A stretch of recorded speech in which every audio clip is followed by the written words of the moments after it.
Koko ne Palaso ennaku zino mugenzo okulanga bifaananyi bisusse bu video bususse nga bali babiri okusinzira akatambi akalabikirako aka Koko nga DJ Nimrod agezaako kubeera nga amuwe omwengo gwa yiriyiri mwana wattu ateebizeeko okulaba nga Koko ne Palaso bali bati ensonga lwaki Koko abantu baagala nnyo okubeera nga bamukozesa naddala abayimbi mu nsonga za promotion oba okubeera nga bapromoting ennyimba nti she's determined ate she gives in herself okitegeera yeewaayo nnyo tagenda koma mu kukusaba sente akusaba miliyoni emu sima mukole challenge emu bbiri aziposting oba zitambudde oba tezitambudde yakomawo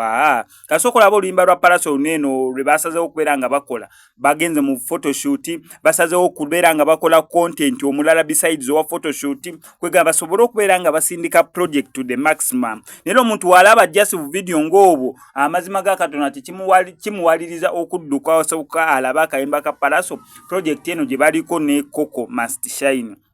yensonga lwaki abantu abamu babeera bankizo oba babeera banjawulo compared ku balala omulala ogenda muwa sente mulemena kubondinga bulungi naye kati Palaso ne Koko babondinga siri project basoose okubeera nga bakola yonna lwe lwali lulimba kiri basooka okukola visualizer ne Koko n'agikola n'omwana mulenzi oli then oluvannyuma Palaso n'asooka afulumya official video kati neeno nayo Koko kwegamba yagiyimiridde mu project yonna from A to Z so kireetera omuntu okwesiga kiringa nga nze SMX wojja n'ogamba okube ku ssimu yaga kulanga nange tekikoma mukulanga nedda making sure nti ofunyeemu mu ekyo kyosasulidde okweera nga nanga nyawe nanga ogusooka oba ne tuga myezi 3 ne jigira sobola okwongezaamuko ne ngamba omanye engeri ogizo myezi 3 kikubadde ekitya nogamba ngeje madina katanga kiriwo ekikole kale naguno nga nako tugugatteko tabe engeri ki business genza okubeera nga etambula kyekyenjawulo ne Koko kyalina kuba promote oba ba TikToker abalala